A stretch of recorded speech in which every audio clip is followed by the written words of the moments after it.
I had mentioned to Aaron at the beginning of the show, I was on my way to Stonebridge yesterday morning. I was just getting on the Teague Parkway, came over the bridge, and I passed the parking lot at CenturyLink Center.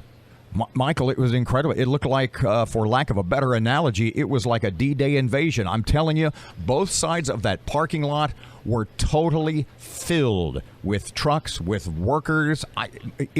If there were fewer than 500 trucks in that parking lot, I would have been stunned.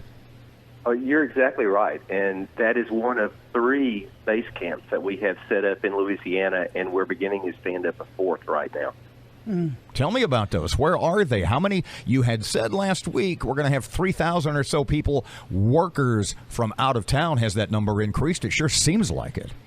It has. We're up to around 3,300 now out of 15 states and a large contingent out of Canada. And the residents that are interacting with the Canadians are having a pretty big time with them. Okay, Michael, you still have 18,000 customers in Shreveport-Bossier in the dark. They're ticked off at you today. Yeah. I mean, it's hot. It's humid. We understand it.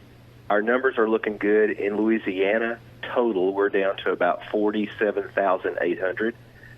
In what we call the Shreveport District, we're down to 12,380. That is basically everything north of Stonewall. Shreveport, Greenwood areas, Shreveport, Greenwood, Blanchard, we're at about 8,700 right now. Bossier City, we're at 1,500. Houghton, Benton area, we're at about 2,071. Unfortunately, we still have about 35,000 out in our southern region, which is everything below Stonewall. Okay, what's the timetable for getting it turned back on? I know we're getting those text messages or whatever, but are those accurate? Those are worst-case scenarios. With the progress that was made yesterday, I think that by midday today, we'll not only see additional improvement, but we're going to see those estimated times of restoration begin to back up a little bit for the Shreveport-Bossier City area. The devastation in our southern region, is massive, and we're doing a lot of rebuilding down there. So those truly may hold out and be, Thursday, Friday time frames. Mr. Mike, in your defense, and poor choice of words there on my part, but you know what I mean. I was driving around last night like it was close to 8:30, and I saw a bunch of guys still working in the gloaming, as it were. That's not unusual right now, is it? No, it's not. They're working at least 16-hour days. We have safety in mind, so there's some jobs they can do as the light begins to wane. There's others that they can't do. But all these workers, want to see the electricity back on up here, and a large majority of them will move south in the state. They probably will not go home. They'll move either into our southern service area, or they're going to go to Lake Charles. Mike, pardon me. So two-part question here. How do you get a bunch of utility workers from Canada to come to Shreveport? And B, this has got to be, financially speaking, a massive undertaking, not only in manpower, not only in hours, but just in equipment, etc. Line workers and utility companies are a bit of a brotherhood. They help each other out when one area needs it. It's not uncommon for SWEPCO crews to be at any point, especially in storm season, to be at any point in the U.S. And we've had people in the last couple of months in Florida, Texas, New Jersey, Indiana. And so a lot of it is just returning favors. But we all have mutual aid agreements, and when one of the operating companies need assistance, the cavalry's ready to move in.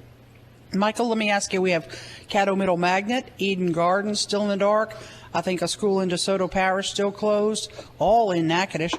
What is the priority in terms of get the power turned back on in those neighborhoods where those schools are?